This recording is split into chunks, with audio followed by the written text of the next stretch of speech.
Hey, hey, hey, beautiful spirits being humans. Maria here from Branches. Thanks for joining our sixth podcast. Yes, welcome everybody. Thank you for tuning back in. If this is your first time, it's a great episode. This is Samantha here, also from Branches of Vibrational Healing. So, welcome. We are so excited to have you aboard. For those of you that haven't listened to any of our previous podcasts, we started doing just a very brief breathing centering exercise at the beginning because we do talk about topics that are mind provoking, can be triggering sometimes. So we like to get people to kind of drop into that heart space so you can listen with an open mind and open heart. So today's little exercise, similar to last week, I invite you all to close your eyes as long as you are not driving or operating any heavy machinery. And just start taking some nice, deep, cleansing breaths in through the nose.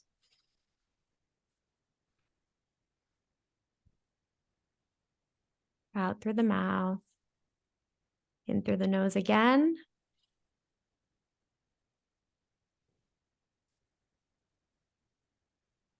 Out through the mouth. And while you continue to breathe, I encourage you to begin to envision in your imagination, in your mind's eye, an animal. It could be a pet, could be an exotic animal, any animal that you feel very connected to. Just allow this animal to start appearing in your space right now. Allow its energy to come in. Whatever makes you feel connected to it, just allow yourself to feel that in your body, in your heart. I know for me, it's my dogs. They bring me that sense of peace and serenity and truly that energy of unconditional love. So just allow yourself to connect with whatever animal is coming to your awareness first.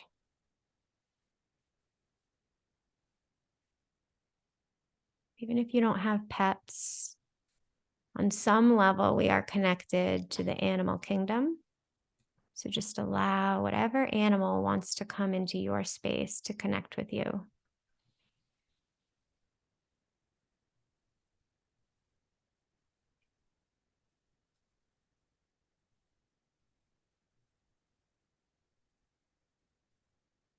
Just breathe that energy from your heart, center of your chest, all the way up to your brain. Really allowing yourself to connect with this beautiful species.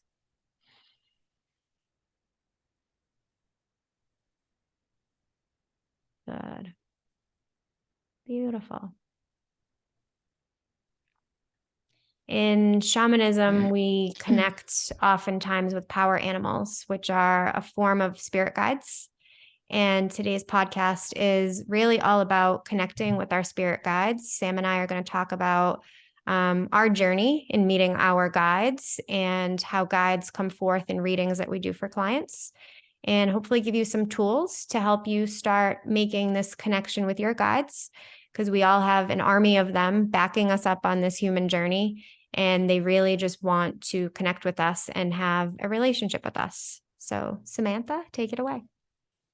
So, that was beautiful, Maria, because I've learned that anytime we want to connect and we just want answers to anything without having an actual question, we need to drop expectation. So I was like, just bring forth an animal that wants to connect with me. And I've never saw one of these like in my own to like work with. It was a monkey. And it was like it looked like the little monkey from Aladdin. It had this like hat on and a scarf, and it just kept saying, I want to play, I want to play. And so I was just smiling and I was like, oh my God, that's cool. And then the monkey like got on my unicorn and was having a blast. So that was interesting. So now I got to connect with the monkey and see why it's coming into my awareness now. So beautiful. Love it. So that's one tool, people, is when you're going into meditation right before, you can just set an intention around, I want to connect to a power animal. I want to connect to one of my wise and compassionate guides to come in, and don't have any expectations. Really just allow that energy that being to come forth, and trust it. Don't be like, why is there a monkey? Be like, oh my God, there's a monkey. The more curious and happier about it, the more that guide's going to speak to you. The same with a little kid. Like a little kid wants joy and like wants to play. And when you yell at them, they shut down. So the same with energy and spirit. You want to show them love and appreciation and curiosity, because then you can really build that relationship and it's magical. So thanks, Maria. Yeah, we really wanted to talk about spirit guides because it's part of inner work. Maria and I say this all the time, that we're not meant to do this life alone. And a lot of times when you're going on this spiritual journey, or you just have this pull to see what life's about, is it really everything that's in the external and all this pain, or what's more? So if you don't have someone that's safe for you, that you can really open up with and share life with, there are so many beautiful beings in spirit that we can connect with while we're waiting for that tribe in our physical reality. And it's funny because my first guide I met, I didn't know that I met, but it was an animal. And it was right after I got Reiki certified in 2019. And this came into my awareness last night. I remember rolling over, and right in front of my window was a red hologram dragon flying. And I had my eyes open and I was like, holy shit, there's a dragon in my room. And I thought I was whack. I was like, what the heck? And I was like, that must be my guide. Like, I don't know. That I have not been able to connect with dragons until 2022 again, because I realized that the teacher arrives when the student's ready. Our spirit guides, they literally choose us. And when we're in this physical body, when we're in just like consciousness before we reincarnate, I feel like we're all a team, right? And like we're all working together. But then when we decide to come on this human journey, our guides in spirit, which we'll get into like how many you can have and the different types, but they really choose us based on what we're going through in life, if we're ready to receive their energy. And what I mean by energy is their wisdom, their medicine, their gifts, and literally their frequency, because some of them have a very high frequency where you vibrate like a Looney Tune. So anyways, so my first one was a red dragon, but it never came back until this past year, which I was like, oh, but now I know why, because it has a very high energy and it taught me a lot about myself that I would not have been ready to receive then, but I was aware of it. So it did come back and it gave me hope. So that was like really beautiful. And I was afraid to tell anybody about that for a while because I was like, there was a dragon in my room, people. But one of my first guides in spirit was actually a loved one that had crossed over. So with our guides, it can be like a loved one. It can be a pet that's crossed. It can be an ascended master. It can be a being that did have a human experience. It could be angels or archangels. It can be star beings. There's really no limit to who our guides are. It's just a matter of connecting and allowing yourself to connect to a compassionate being, which we learned in our shamanic apprenticeship, which was very potent to know that. Mm-hmm. And other guides that Maria and I have connected with, they might have had a negative label to them, but they ended up, once we showed them compassion, ended up being our guides. So there's no limit to your guides. It's just a matter of you being ready. So with that being said, one of my first spirit guides was my Nana. And I was sitting in a mediumship class, my first one, and I was touching this girl on her right shoulder from behind. She didn't know who I was, but she was to read for me. She started seeing one of my brother's friends who had passed, who I considered a brother, and he got in a car accident. She was seeing the car accident, and I was feeling him, and we were both shaking, and it was very intense. And I was like, I wonder if I call in my Nana, since she's crossed, if she'll come forth, because she was very like holy, very religious. I was like, maybe she'll come in. Who knows? Because she's definitely in heaven. And thinking that there was like, you had to be in heaven to have be a guide. But anyways, so I was like, Nana, if you're here, can you just come in? Because like this is very intense and I don't feel good in my body. And I immediately felt this cool sensation move into the room. The lady reading me also felt it. And then she was like, there's this woman here with pearls. She has a handkerchief. I was like, that's my Nana. Like she saw her too. So I was like, wow, all I had to do was call her in. That's really cool. And so from there on, I was like, there must be more ways to connect with our guides.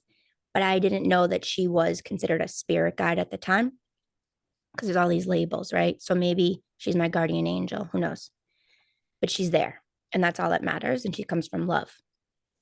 So then with that, I was like, well, if she comes, maybe angels will come because I was told that I was connected with angels.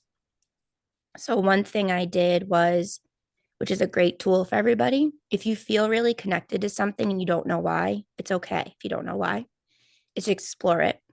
So I bought this angel book and I read what the author wrote about the angels. Some of it I jived with, some I didn't. So I went into my heart and I asked each angel to come forth. And I trusted that that was the angel that came forth because I said it one at a time. And I asked how it works with me and what it's here for humanity for. So I had my own connection with that guide. I didn't base my life and my going forth with connecting with that guide based on someone else's story and book. So when you look up on Google, oh, what does it mean when I see a purple butterfly? Or what does it mean when the Archangel Raphael comes to me? That is just a general thing. It is best for you to go in and breathe and do exactly what Maria did at the beginning. Go into your heart space and say, I call in this person or this being of light, and allow that to come forth because they will come forth. And if they're meant to work with you, they will continue to come forth without you calling on them. And something else that happened that same summer of 2019, I was in a mediumship retreat and I was getting energy healing done. We had to go around do energy healing. And I didn't believe that I could do energy healing because I was with all these Reiki masters. I was like, I'm not supposed to do healing on people. And they were like, you have a heart, right? You have good intention, right? And I said, yeah, like you can do it. I was like, okay. So I did the healing first with people and then I received. And I shit you not, I was terrified, but with bliss because while I was getting healing, I literally felt like I levitated off the bed. And the person that was drawing what was happening also thought that I levitated off the bed. And I literally thought, no, I know. I felt that Jesus and Mary were there and it scared the crap out of me. So I was like, I am not worthy to meet these people, these beings of energy. Also, I have this trauma with the Catholic Church. And I'm like, why are they hugging me? Why are they wrapping me like I'm their child? Like, this is really way too much for me. So when I came back down, or when I woke up, because I never left the bed actually, but I did not want to share my story because I felt a sense of shame that I wasn't worthy enough to receive those guides. Those two guides are so potent to me. And it's really beautiful because I got over my fear that I wasn't worthy to receive their love and their support. And they kept coming to me until it was almost like they were breaking down my walls to look at religion with a whole new perspective, that there's not just this religion, that. It's really love or not love. Like, do you want to be part of love or not? And so with that being said as well, Maria and I did a meditation that I'm going to have her share with you because we met a guide that is at both of our guides now that we didn't know was a guide. So Yes. Thank you, Sam. Yes. So I think we mentioned in previous episodes how Sam and I met, and it was at a meditation put forth by our mediumship teacher. We had been in different classes. So we met that night and did this very long journey meditation. This was before anything shamanic. I had previously, like I said, been taking psychic development classes with this teacher. And at that point, like I wasn't connecting with guides. I was just learning how to read energy and tap into this like unseen realm kind of thing. But there was no like guides that I felt like I was meeting. So when we did this meditation, Sam and I had a very, very similar experience. That's how we knew how connected we really were. Two complete strangers laying next to each other in a room of like 50 people. And we have a very similar experience. And we both met one of our main guides, Merlin, that night. And neither one of us knew that that's who he was, who we were meeting. We didn't even know it was a guide. Like I just thought I was seeing some dude up on a mountain in Peru. And I was like, oh, that's cool, you know? But I didn't, Legit. I really didn't have enough of an understanding or understanding of like spirit guides. I just knew, like I said, since I was a kid, I've been highly sensitive to energy. I know I saw stuff as a kid, spirit, souls, energy, whatever you want to call it. But it wasn't really till I started doing the shamanic apprenticeship that I really started connecting with my different guides. And like I mentioned before, power animals. And this really relates to our previous podcast of inner work, because I feel like for me anyways, that whole shamanic apprenticeship again was really diving deep into the shadows, but it was also connecting with these compassionate beings. And I love that Sam mentioned that before. It was one of the most important things I feel like we learned in that, was that when we are opening ourselves up as this channel, right, and calling in energies, it's important to use that word compassionate or even unconditional love. And this is not, again, to instill fear. It's just being aware that there are all different energies, consciousnesses, however you want to refer to it, floating around everywhere. Even though we can't see them, they are all around us in the physical world. And so when we're opening ourselves up to these things we can't see, we want to make sure we're inviting into our space the compassionate beings that want to work with us for our highest and best. Because there are a lot of energies in this dimension, outside of this dimension, that can also communicate with us. And they are also living in that fear consciousness. So it's a matter of like just it's using that discernment again, right? It's really no different in how we go through our physical life. Like, do I want to invite fear consciousness in, or do I want to invite that compassionate guidance that's really gonna push me maybe out of my comfort zone, but it's coming from compassion and love? It feels very, very different in the body. So when we started connecting with these different guides throughout our apprenticeship, Merlin was one of the first ones that came forward. It wasn't really till Sam mentioned it today that she's like, don't you remember we saw him like at that meditation? I'm like, oh my God, it was Merlin. Like, and I didn't know it at the time. But the whole thing with the shamanic piece is like, we would set an intention before going into this meditative state, which we call journeying. And a lot of times the intention was, I am setting the intention to connect with a compassionate guide in human form that wants to work with me in this now moment in my life, right? And that's how we started building this spiritual army that's literally always been with us. But it was releasing, like Sam was saying, expectations of how they come to us, how they appear. Because my guides shapeshift, they have already changed in how they appear to me from when I first started doing this to now. And it's because my awareness and consciousness continues to evolve. So as mine does, they work with me differently. Sometimes I see them very, very visually, like as if they're standing right here. Like it's just as real to me as if like there's a human standing here. Sometimes it's so visual. Other times it's just this, and these are the gifts we talk about, right? That's that clairvoyance, seeing. Sometimes it's that clairsentience where I just can feel their presence and I know who it is. Like I don't have to see them. And so Sam and I teach this a lot with clients that we're helping to connect them with their guides, is really to have no expectations, because we as humans experience everything differently. And because we're so visual, because that's how the 3D matrix says, this is a very visual reality, right? And so people get frustrated when they feel like they're not connecting with their guides because they're not seeing anybody. And that is one of the things that kind of also ties in, I feel like, with this sense of self-worth, and how Sam was saying, like, she saw that dragon, right? It showed up and then she never saw him again for a couple of years. And it was like he made his presence known, but like she was saying, she wasn't ready to really harness the power that that dragon was bringing forward for her. And I have a very similar experience with Isis, who is a very, very powerful goddess energy.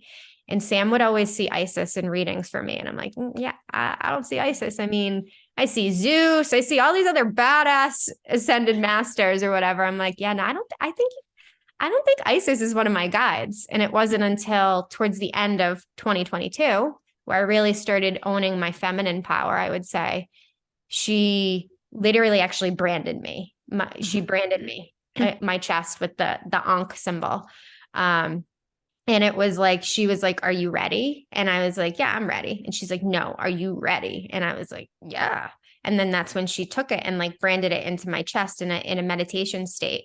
And I was like, oh my God, she is one of my guides, because she's an aspect of me, but she was that part of me that I was afraid to acknowledge and step into and feel, because I have this perception of power that it's bad, right? And my guides, yes, they're powerful, but what they're really instilling is empowerment. It's not power to be in control of people and things and situations. It's feeling empowered so you don't have to control the external. That's the irony of it. And so just like Sam's dragon, my Isis, it was like I had to be ready to receive her. She's always been there. And Sam planting the seeds of her telling me she's always there, like that really helped, even just starting to program my mind to think differently, because I had my own blockage to her. She told me I was blocking her out very subconsciously, very unconsciously, because I was afraid of her power. And so I share this because this, I feel like, is what happens to all of us when we are trying so hard to connect with our guides. We're our own block. And that's annoying, but equally as empowering at the same time, because it's like, wait, why am I blocking these guides out? And that's where that inner work comes in. And it's so important, because that's when we start seeing into our shadow, these parts of us that we haven't accepted, these parts of us that we've shamed, these parts of us that we are not allowing to have a voice. That's why we say in the shadow, our gifts are very much right there as well. As much as uncomfortable and darkness is in there, there's an equal amount of light. And it's, to me, that's why the inner work is so important. That's what has allowed me to tap into these gifts, so we'll say quickly, in the last couple of years, because I do feel like my ability to do this turned on really fast. And I'm not saying that from an egoic standpoint. I'm recognizing like that I've done the work and I continue to do the work. And that's why I have that relationship with them. That's why I try to help people do the work for themselves, because I want everybody to feel that empowered army behind them, because there's not one person walking this earth plane that does not have an army of spiritual guides backing them. Yep. And it's interesting when you say Isis, because I was like, oh my God, Maria has Isis. Like, I want Isis, because I've always had this affinity with Egyptian culture. I even took this what was this? It was a class that was a elective. It was on like ancient African history. And I was like, oh my God, Egypt. Like, wow. Well, Isis is one of my guides too, but it wasn't until I learned to own my feminine power and realize like, wow, I do have a beautiful intuition and creative side. And that's when she was like, dude, I've been your guide too. I'm like, oh, sweet. But also Isis, you have the war and you have all of that negative energy around it. So whenever I do readings, I always say, I'm going to bring in spirit guides for you. Nothing is religious based. It's literally all love and compassion. Are you willing to receive your guides? And, yes or no. So I need to make that clear, because there is so much negative energy. I don't even like saying negative. There's so much lower vibratory energy placed on spirituality, and it's been very commercialized, monetized. There's there's so much being put on it that there's almost like this now circle of shame coming back in if you're a spiritual being and you connect with the other side. It's like, come on, man. We all have an imagination for a reason, right? And when I pause it.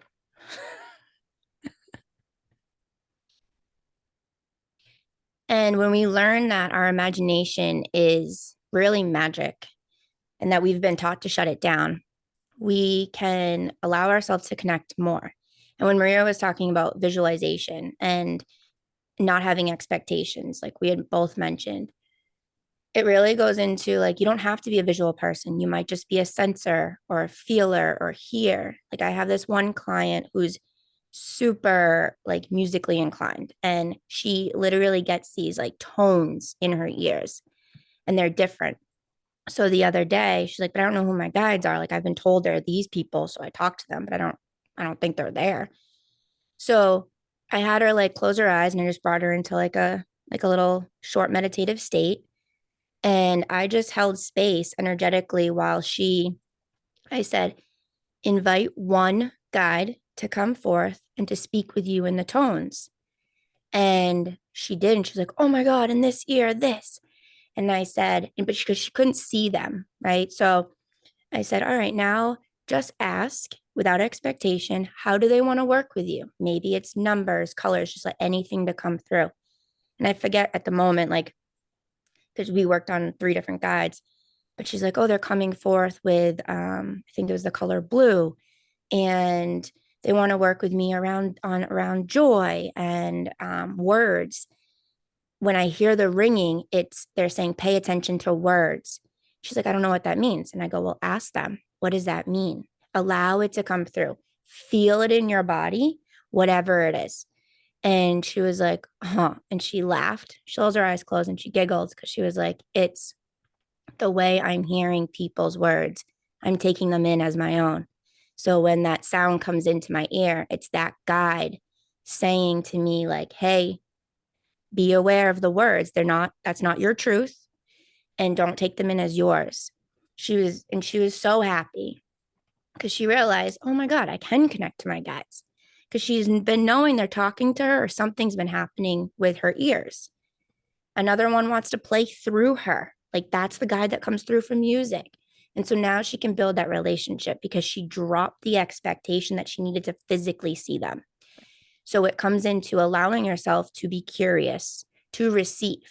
And I always say that like when you're going into meditation, when you want to connect with a guide, you can just close your eyes and take some deep breaths, like Maria guided at the beginning, and say, I allow myself to receive the highest wisdom. I allow myself to receive my wise and compassionate spirit guide. I allow myself to receive. And the more you're putting that out there and you say it out loud, the more it vibrates into your nervous system. And it's like you can't even question anymore the guide that comes through. It's like, here I am. And I remember on my first shamanic journey, that's when I saw Merlin. I was like, dude, I've seen you before. He's like, yep, I was walking with you up that mountain. Maria had the same experience. I was like, Maria has you too. Like, so it was exciting. But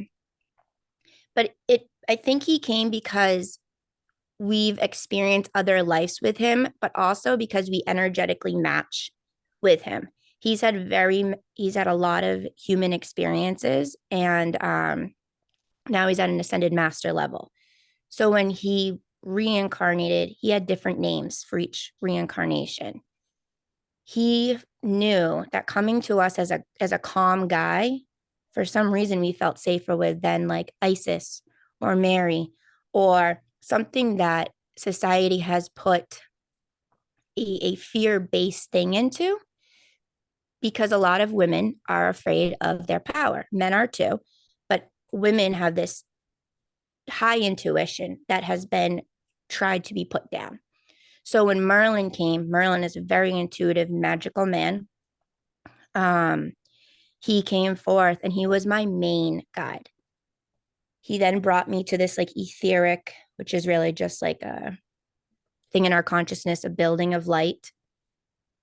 that I then met my Pegasus at, and we flew around. I thought I was crazy, but I was having so much fun. And I'm sitting in this shamanic apprenticeship in this room with like 15 other people. I'm flying, I'm like sending light, I'm going through all these things, and I'm like, this is amazing. Like, and he's like, I'm your main guide. So now every time, well, not anymore because they could just kind of come, but before, when I was trying to get used to the different energies and really trust in spirit, I would say, Merlin, can you bring me to this compassionate guide? Can you bring me to this one?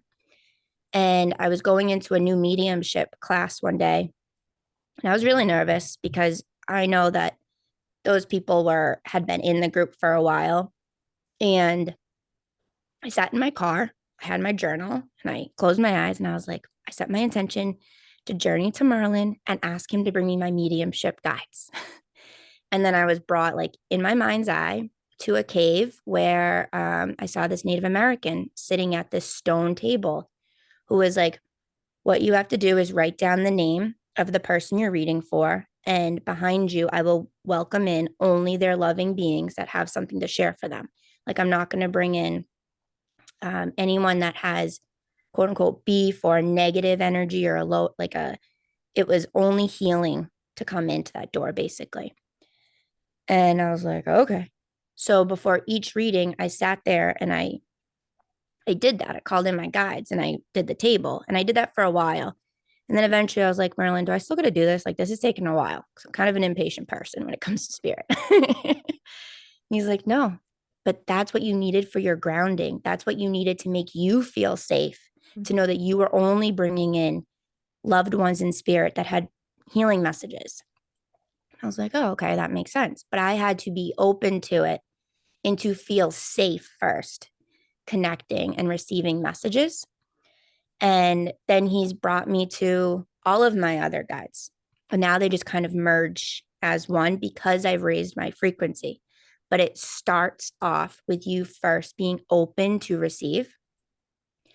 And another way to find out if you have different guides or the universe is really talking to you, because they're always talking to you, but is if you see the same, like, let's say, animal over and over and over again, the same bird over and over and over again, and in the weirdest spots, or you're driving, you see a billboard and you're like, there's that black bird again. And then there's an ad like on TV, black bird again, or you're reading, it's like talks about black birds. It's like, maybe there's something to know with that black bird for me. And so that's when you close your eyes and you go in and you say, I set the intention to call on the energy of the blackbird spirit to come forth. Because spirit is really just aspect of our higher selves of consciousness that's just fragmented off, broken off to help numerous people at once. We don't just have one guide. And like, these beings are here to help humanity, to help us, to help us grow and evolve. And that's why Maria and I have a lot of the same guides, because we're allowing ourselves to raise our vibration, but we're also allowing ourselves to connect, knowing that we're not limited. And we connect to, it's like, who needs to come through for whatever we're doing will come through too. And it's trusting the process. Exactly. Yeah, you mentioned quite a few things that I'm glad you mentioned, because if you hadn't, I was going to, but I'll build off of them a little bit. Really about like, the guides know us because, like, they're an aspect of us. They know us better than our human self knows us. So they know how. That's why I feel like they shapeshift. They know how to show up in what it is that we need, and what, like Sam was saying, what we're ready to receive at that moment in time. So when I need Zeus energy, Zeus will come in when I know, like, my masculine part of me is maybe not standing in its power, right?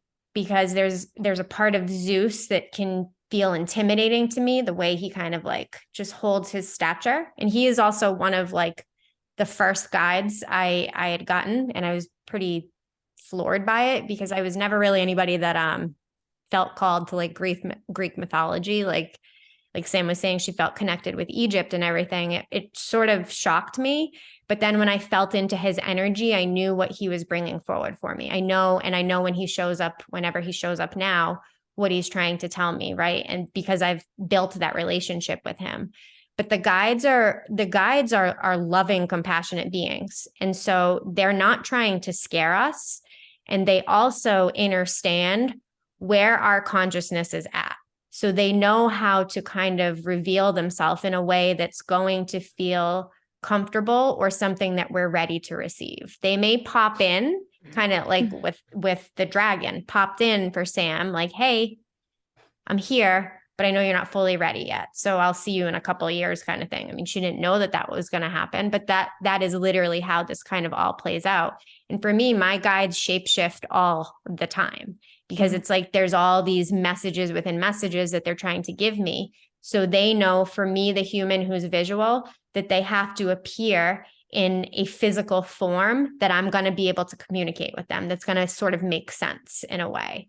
And that's why certain animals will come in, right? Whenever I pull power animals for people in readings, I always, like what Sam was saying, I always encourage them not to really go Googling what is the symbolism, what is the spiritual symbolism of XYZ, because that's someone else's interpretation. It's not to say it's right or wrong, but it's somebody else's interpretation. The whole point of connecting with your guides is for you to be able to interpret what your guides are talking to you about. That's being spiritual. And that's, I think I've said it before, like that, to me, that's all being spiritual is recognizing that we are all spirits in a human body. And when we start allowing ourselves to connect with this higher part of us, we're spiritual. Like that's all being spiritual is to me. It doesn't mean that you have to be a shaman, that you have to do tarot cards, that you have to light incense and walk around with crystals. Like those are all just tools that are here for us to remember our spiritual gifts.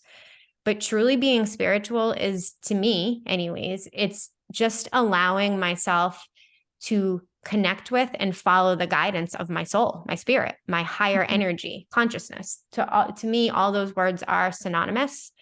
And so a big part of connecting to, that goes hand in hand with no expectation, is trusting. Trust is like the biggest thing. And I know we've covered trust in different ways in other podcasts, but this is like a layer of trust that the human finds very uncomfortable because we don't know how to trust. We don't. And we certainly don't know how to trust things that we can't see or touch in the physical, right? That's where we doubt. So guess what? We block ourselves. We're our own block to our guides. There's nothing karmic. There's nothing that somebody put a curse on us. Like there's so many limiting paradigms, fear-based paradigms out there that I've heard about why you can't connect with your guides. No, we are our own block.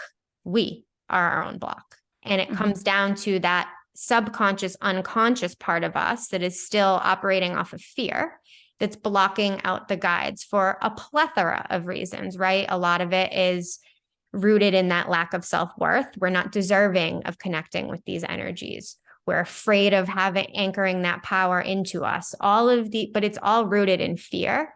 And so when you can A, set an intention to connect, B, have no expectation to how that connection happens, may not even happen in that meditation. It may happen an hour later when you're out driving. I love that you brought up the other ways that the guides speak to us, because it's not just when you're sitting in meditation.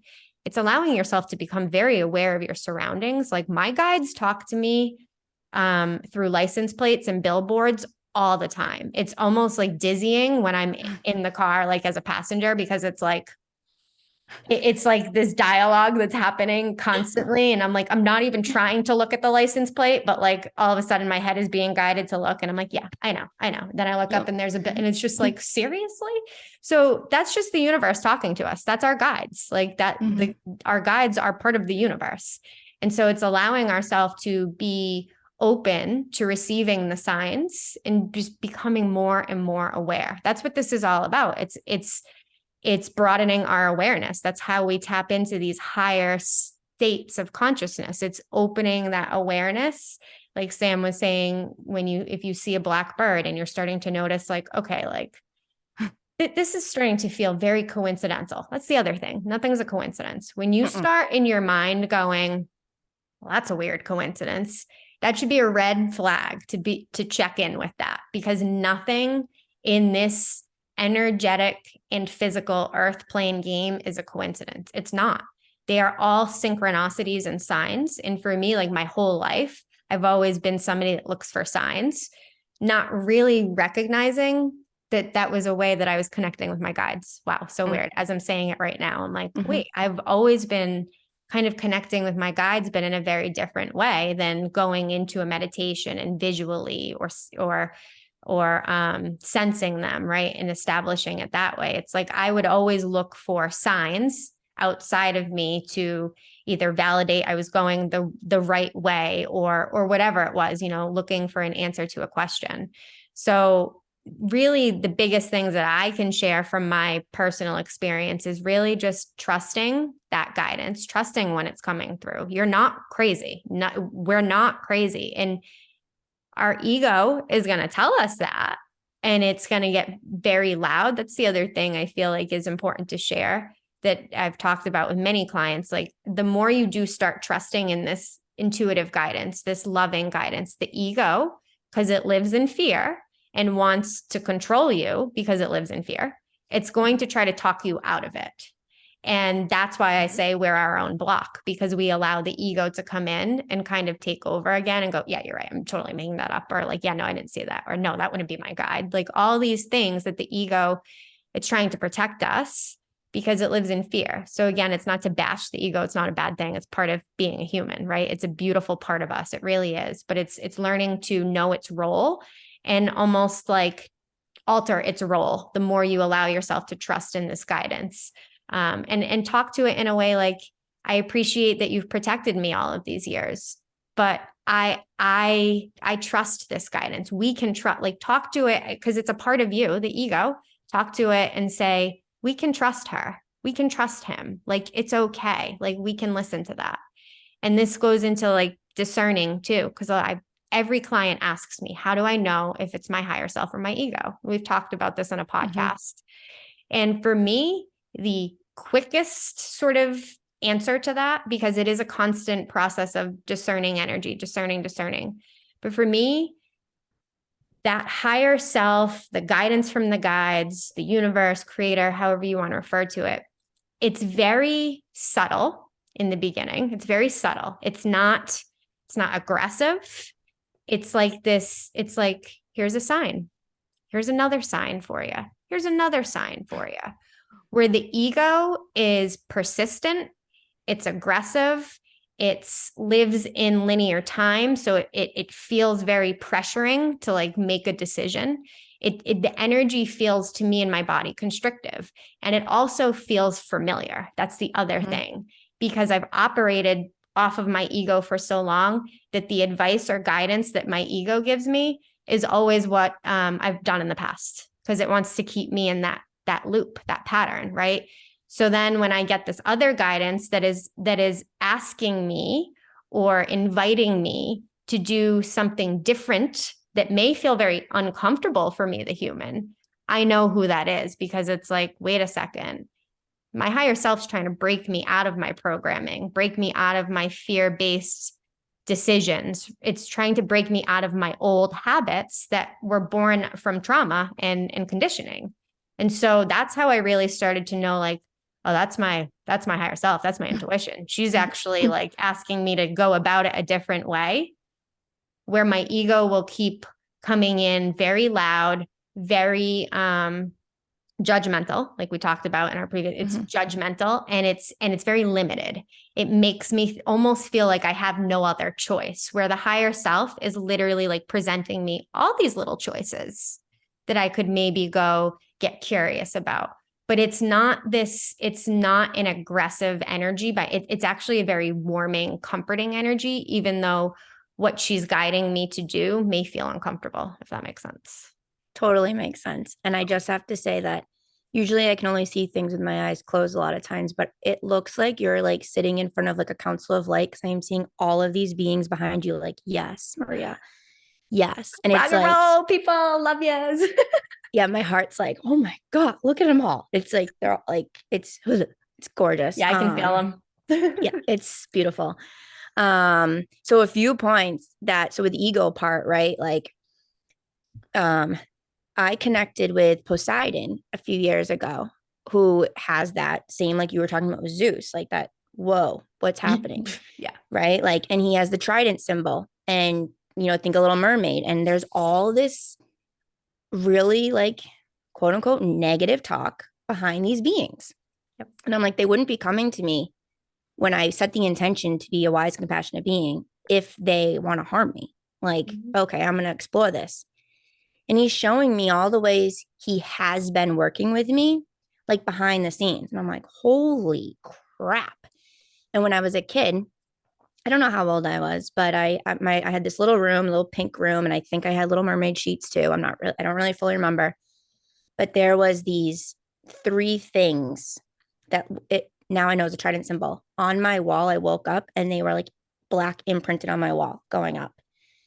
And let's just say I changed rooms, but because it was like weird, like, but it was him letting me know I'm protecting you. I'm here. And so that was like really emotional because I was like, oh my God, he has been with me forever. But now I'm ready to actually like know that he's there, right? Like, and believe that he's there. He's not just some made up character in a movie type of thing. And then the other thing, so that was the reason why I changed rooms is because other people's fears, well, ego was like, oh my God, what's in the room, right? So, with my dog, and I know that your awakening happened with Snoop, right? Your dog. When Nico passed a year ago, with mediums, when there's this, thought that us mediums, like, oh, you can see them on the other side, right? Well, when Nico came, I was like, oh my God, it's Nico. Same with Pepe, my grandfather, when he died. He came like a month later, and I was like, oh my God. But my ego came in super quick and was like, you're not really seeing them. They're not there. And I'm like, no, no, no, no, no. They are, because I can feel unconditional love. Like, oh my God. And the messages that were coming through, I was like, wow. But I had to quiet my ego. And that is hard to do. So our guides in spirit, yes, it can be beings that have crossed that we've loved and shared a lot of time with, or even a short period of time with, right? But they're also in physical reality. Like Maria is one of my guides, and our teachers that we've worked with, whether we really fully jived with the way they taught or their actual personality, they were still a teacher for us. They were still some type of guide for us because they aligned us with what we needed. But it was a matter of us taking the tools and taking what resonated, right? And our shamanic teacher, she was definitely one of our guides. She taught us the power in connecting with our spirit guides and setting the right clear intentions. And that is so powerful, because that's not anything you learn in like mediumship or psychic development or even the akashic records. There was no like legit intention. It was like, all right, just close your eyes and go and bring in spirit and open your heart. And if you don't even know what that means, when that happens, when you open your energy field out, you're open. Yep. Right? You're very open. So when that happens, any energy can come to you and communicate, and you have no idea if they're for that person or what, right? With the apprenticeship, it was like I set the intention to connect with this. Yep. And then you can go on with it and be like, and to receive this. And then once you connect with that being, or let's say it's a family member, I want to connect with Nico, right? Trust and have patience that they'll come. And when you have trust, your ego is like triggered at AF, but it then quiets down because it's like, oh wait, we like this guy. Like we like this energy. Like this energy is actually safe because we're breathing, right? It's safe. Yes, I don't mean to cut, but yes, No, that it's like they're saying it's because the ego starts, just like we, the humans, start trusting it more and realize, oh my God, it is pushing me for my highest and best. So eventually the ego does start to quiet because it's like, wait, I am safe now. I can do this. It's wild how the process unfolds, but yes, you nailed it there. Boom. The whole right side of my body, which is our masculine energy, right, is frozen. Flaring. Like I feel like I'm laying on an ice box on my right side, because what you just said goes into the imagination part. When we're a kid, we have the broadest imagination, like anything's possible. Mm. And a lot of our shadow egos come from that imagination being shut down. Yep. And that's that wounded masculine that affects the feminine, which is our intuition. So that's why my Yep. whole body's cold. Nailed it. So when we allow ourselves, we remind ourselves like, hey, this is a loving being. And the more we connect and we build a relationship with our guides and spirit, I suggest doing one at a time instead of being like, I'm going to connect with Isis, Merlin, Zeus, and Poseidon all at once. It's like, but then you don't know how they work with you. Right. So when you set the intention to connect with one at a time, you build a relationship as though it's literally like, I'm talking to Maria, right? Or you're talking to whoever. Your body, your nervous system's like, oh, this is good. Because our guides, I feel like, literally have been with us forever. It's just a matter when we're ready. So our little ego parts are like, oh my God, I remember when we used to hang out with them, like on the swing set. I remember when I used to like wave my baton or pretend like I was an Indian Native American, like I talked about last time. Like, oh my God. And then the doors open. It's like now the next one comes in and the next one comes in. Yep.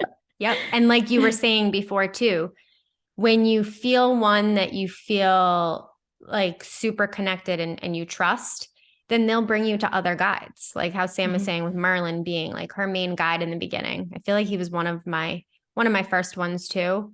But you will, just like with people, you feel connected with certain people, you feel safe with certain people. So they're the ones that are going to kind of keep coming back because they know that you feel safe.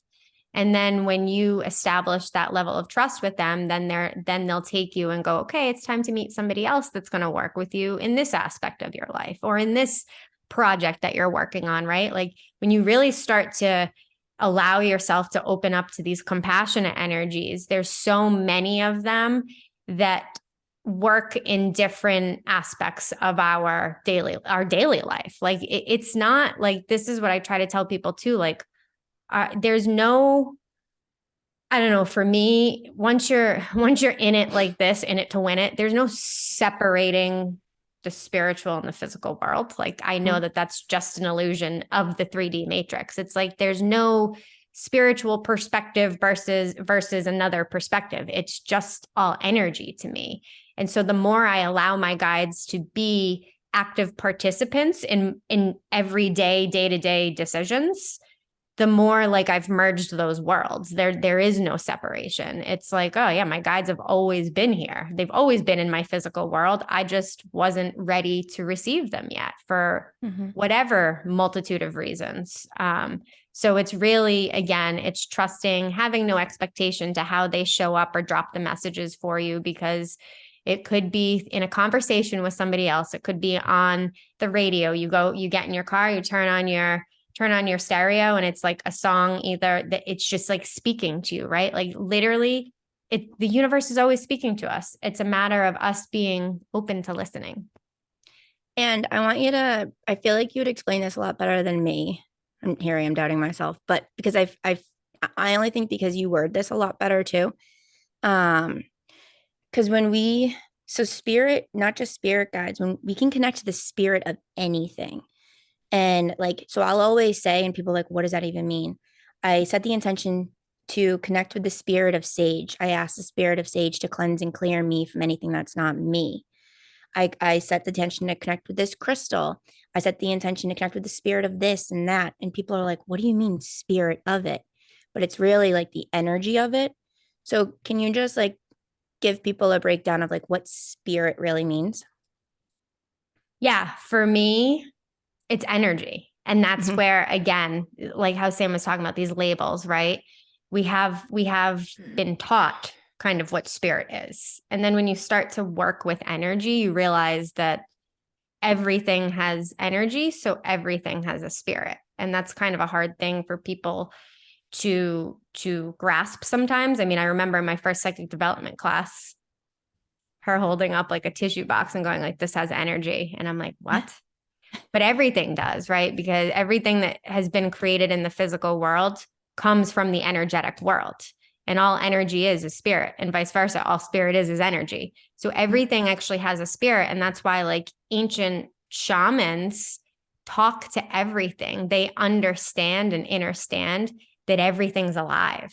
Everything is. Everything that we're touching and interacting with here has come from energy. It wouldn't be here.